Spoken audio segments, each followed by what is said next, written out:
As you probably know, I reviewed the 2023 GWM Ora, and a couple of months later, I bought one. Not only that, I also bought two more for my eldest daughters when they had a bit of a clearance because I was sick of having to pay for their ice repairs and fuel, struggling students. EVs are 1,000,000 times more reliable and a hell of a lot cheaper to run. My 2023 Ora has overall been brilliant. It's an amazing car to drive, and the only things that let it down are the ugly software interface, the very average tyres, and the Android Auto cutting out every so often, though that may be down to phone signal in some places, but still, the Android Auto implementation could be better in the car software. So, of course, I wanted to review the latest incarnation of the Ora in Australia, the Ora 05. How to make a boring name even more boring? Please bring back the funky cat. A little bit of a reminder on the designer of the 2023 Ora, Emanuele Derta. He was the designer at Fiat, Maserati and Porsche before creating the Ora design. He incorporated elements from the Porsche 911, which is why I've always called it a squished Porsche. I even added Stuttgart stripes to mine, as every Porsche factory has its own stripe design, and Stuttgart is where the Porsche 911 is made. So the 2023 Ora is a funky little hatchback. The 2026 Ora 05 is a mini SUV. They both still have the same AC toggles that they stole from the electric Mini, which I love. The toggles, that is, not the electric Mini. The 2026 Ora 05 is bigger. It's his bigger younger brother. Not quite an SUV, but it's more than a hatchback. 4 centimeters taller, 24 centimeters longer, 1 centimeter wider, and 5.5 centimeters higher ground clearance. It brings a lot of the OG Ora with it, like the general vibe, the huge amount of interior room for the driver and passengers, the 360-degree cameras, electronic driver and passenger seats, and all the safety gubbins like lane keep assist and lane departure warning, rear cross traffic alert that actually saved my arse a few times. Excuse the pun. Adaptive cruise control and blind spot monitoring, which also saved my arse a few times, and other bits and pieces. The design, though, is nearly the same. They've lost the bumps on the bonnet and made it look slightly different in other areas as well, but still kept most of the aesthetic of the original. Some have said that this looks more like a baby Porsche than mine, the original. Maybe because it has a lot more flat lines, which is like a Porsche. Simple lines, some would say kind of boring. Never me, me. I did think it looked pretty boring and had lost its charm compared to mine, and to be honest, I wasn't really interested in looking at it when I first saw it. But tell you what, in person, it actually looks pretty cool. I actually liked it pretty quickly. Do I think it's better looking than the OG? No chance. But it's not fugly. And you can always add some Stuttgart stripes. So to drive it, I hate saying this, it's actually better than mine. It's pretty close to being as good as the Tesla Model Y, in my opinion. And that's probably got a lot to do with Rob Tribbiani, who has more than 3 decades of experience, including being the maestro behind the ride and handling of the VE and VF Commodore and the C8 Corvette, amongst others. Rob also took a stock VF SSV Redline ute to Nurburgring Nordschleife and blasted around the 20.8 kilometer green hell in an astonishing 8 minutes and 19.47 seconds. To put that into perspective, that's faster than many exotic, purpose-built European sports cars of the era. There's a link to the video in the description. So Rob and his team, who work for GWM on all of their cars, or at least most of their cars, they spent months at Lang Lang in Victoria, where they focused heavily on tightening damper controls and adjusting the steering calibration to remove the excessive body roll and floatiness. That resulted in removing a bit of soft plushness for a sharper, more confident driving experience.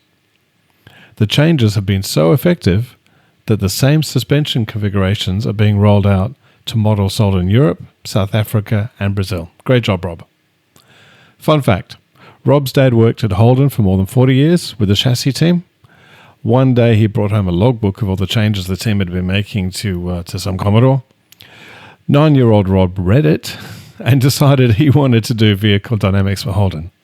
So after school, he did mechanical studies at RMIT before successfully joining Holden.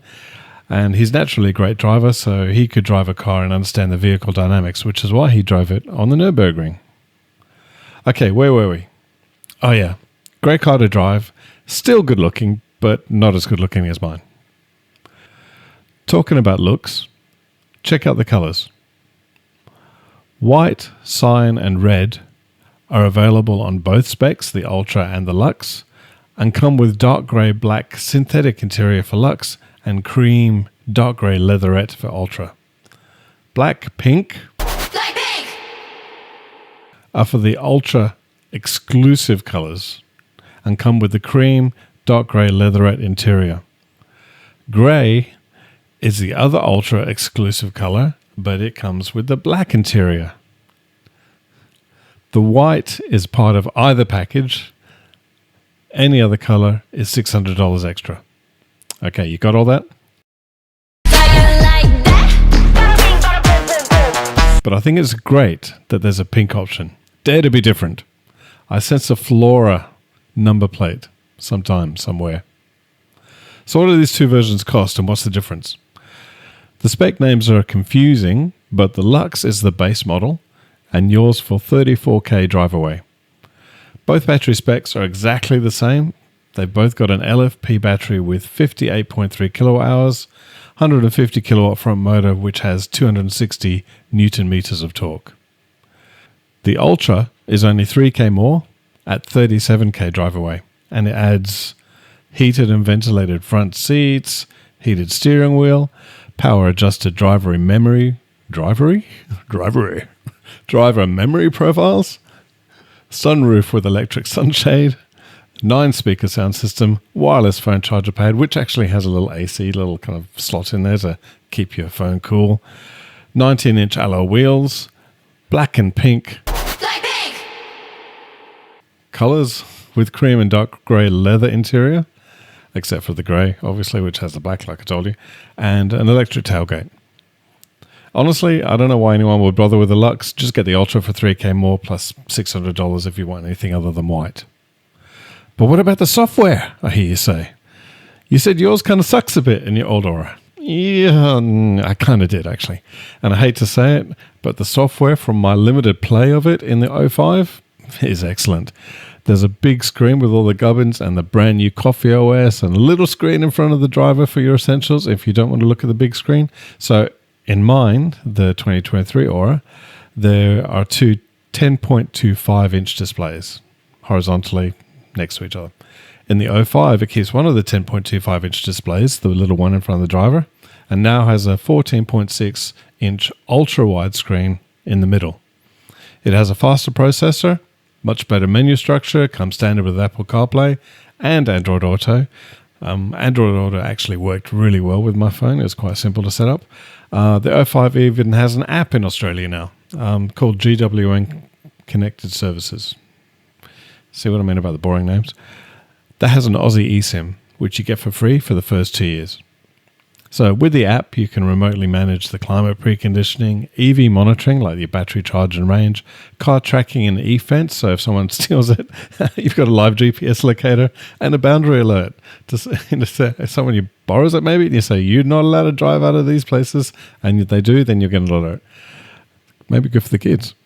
Security, lock, unlock, close windows, flash the headlights, honk the horn.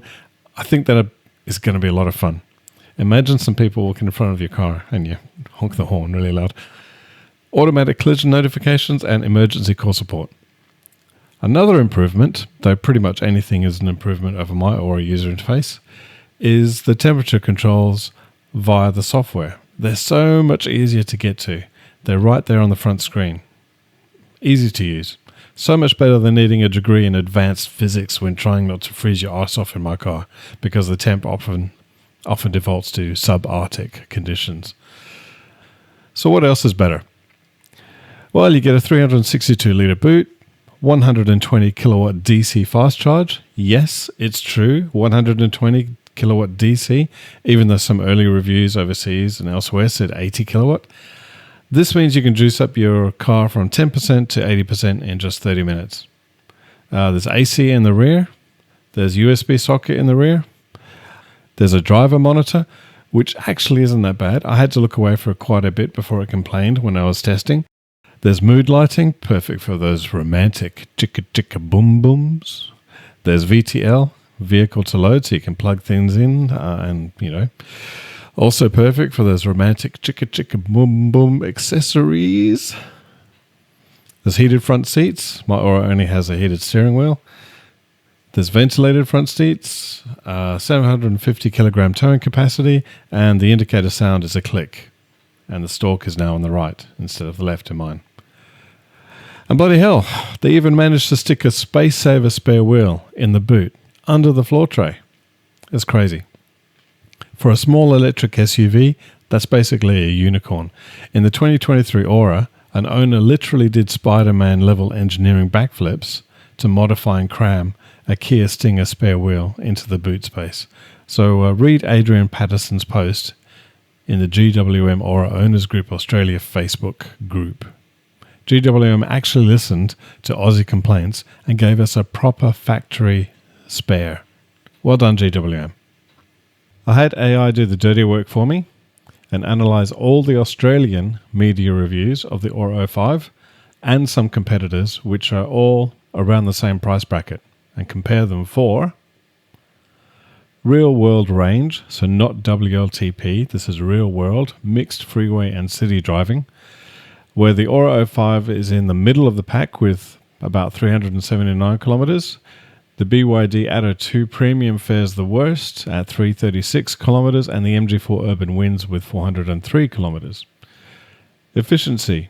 Using 6.5 cents as the average kilowatt hour cost, which is somewhere between solar and overnight low-cost EV for the eastern states, not WA, it would be about $1 per 100 kilometres for the Ora. So it's about the middle again. The Cherry E5 is the least efficient, but not by much, at $1.02 per 100 kilometres, and the MG4 Urban has the best efficiency, according to AI, at 87 cents per 100 kilometres.